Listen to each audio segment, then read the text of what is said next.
cloudy. Lows in the mid-30s. And Friday,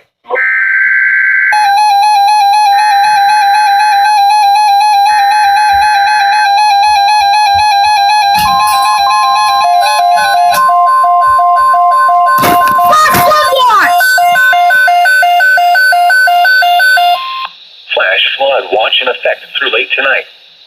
For Henry, Shelby, Franklin, Scott, and Harrison counties. The National Weather Service in Louisville has issued a flash flood watch through late tonight.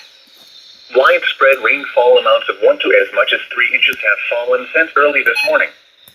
Soils have become saturated and additional rainfall will likely result in runoff into streams. First watch on the 262. This could result in flash flooding, especially where repeated thunderstorms impact an area. Reminder, a flash flood watch means that conditions may develop that lead to flash flooding. Flash flooding is a very dangerous situation.